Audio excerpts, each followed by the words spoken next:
দ্বিতীয় হয়ে বাড়ি ফিরলেন তৌফিক ইসলাম ও অসীম ইকবাল। জেলা থেকে রাজ্য, রাজ্য থেকে দেশ, অবশেষে বিদেশে পাড়ি দিয়েছিল প্রত্যন্ত গ্রামের কিছু ক্যারাটে পাগল ছেলে, যাদের কাছে হার মানে আর্থিক দুরবস্থা। এই ক্যারাটে চ্যাম্পিয়নশিপেই তৌফিক ইসলাম সিপাহী এবং এস.এম. অসীম ইকবাল দ্বিতীয় স্থান অর্জন করে সিলভার নিয়ে রাজ্যে ফিরলেন।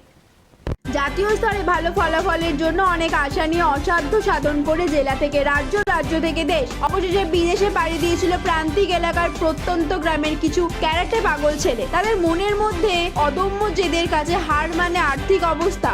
নেপালে আন্তর্জাতিক মানের ক্যারাটে প্রতিযোগিতায় অংশগ্রহণ করার জন্য পাড়ি দিয়েছিল এই যুবকেরা। 8 থেকে 9 মাস দ্বিতীয় গৌতম বুদ্ধ আন্তর্জাতিক ওপেন ক্যারাটে প্রতিযোগিতা অনুষ্ঠিত হয় নেপালে। এই ক্যারাটে চ্যাম্পিয়নশিপে তৌফিক ইসলাম সিপাহী এবং এস.এম. অসীম ইকবাল দ্বিতীয় স্থান অর্জন করে সিলভার নিয়ে বাড়ি ফেরে। দক্ষিণ 24 পরগনা জেলার মগরাহাট পশ্চিমের উস্তি থানার অন্তর্গত অত্যন্ত দরিদ্র পরিবারের ছেলে এস.এম.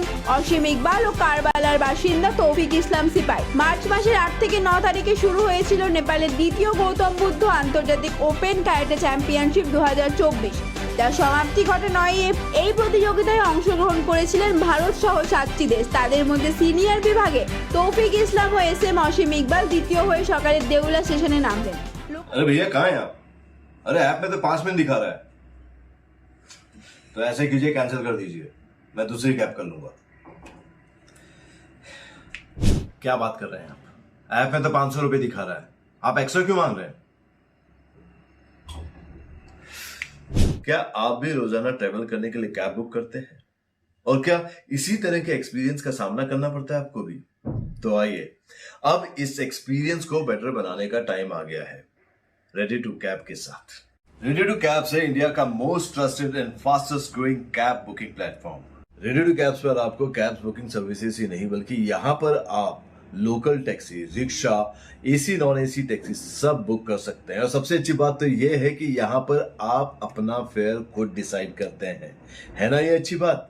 अब लंबे इंतजार की जरूरत नहीं है, ना ही एक्स्ट्रा फेयर देने की जरूरत है, और अपने डेस्टिनेशन पर लेट पहुंचने की टेंशन भी खत्म। यहाँ पर सिर्फ बुकिंग ही नहीं, रेडी टू कैब्स के साथ आप एज ए करियर भी अपने आप को ग्रो कर सकते हैं, जहां पर इंडिया के बाकी के सारे प्लेटफॉर्म के कंपैरिजन में आप ज्यादा रेवेन्यू जनरेट कर सकते हैं।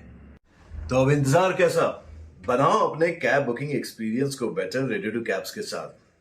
आप इस ऐप को डाउनलोड कर सकते हैं प्ले स्टोर से या फिर ऐप स्टोर से, या फिर स्क्रीन पर नीचे दिए गए नंबर पर कॉन्टैक्ट कीजिए। मिलते हैं। লোকাল ট্রেনে দেউলা স্টেশনে নামতেই তাদের পুষ্পস্তবক ও মালা দিয়ে বরণ করে নেওয়া হয়। ক্যারাটে খেলার সঙ্গী ও পরিবারের লোকজন এদের স্বাগত জানায় দুজনকে। তৌফিক ইসলাম সিপাহী ও এস.এম. অসীম ইকবাল বলেন, এই খেলায় বিভিন্ন দেশ থেকে অংশগ্রহণ করেছিল, তাদের মধ্যে আমরা দ্বিতীয় স্থান অধিকার করেছি এবং সিলভার পেয়েছি।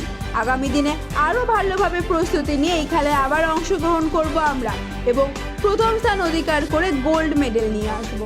টাইম এই মানে নেপালে প্রথম খেলতে গেলাম, ইন্টারন্যাশনাল কম্পিটিশন ক্যারাটে চ্যাম্পিয়নশিপ ছিল, তো অনেকটা মানে শিক্ষণীয় মানে শিখে এসেছি কেমন করে পার্টিসিপেট করতে হয়, কেমন করে খেলতে হয়। খেলার অনেকগুলো ধরন আমাদের অজানা ছিল, সেগুলো আমরা জানতে পেরেছি এবং আমি এবং আমার সিনিয়র স্টুডেন্টকে নিয়ে গিয়েছিলাম। দুজনেই আমরা ফাইট কম্পিটিশানে নেমেছিলাম এবং আমার সিনিয়র স্টুডেন্ট ও সেকেন্ড পজিশনে জয়লাভ করেছে এবং আমিও সেকেন্ড পজিশন জয়লাভ করেছি এবং আমি আফগানিস্তানকে হারিয়ে আমি সেকেন্ড পজিশন হয়েছি এবং আমার স্টুডেন্ট তৌফিক ইসলাম সিপাহী ও দ্বিতীয় স্থান অধিকার করেছে নেপালকে হারিয়ে।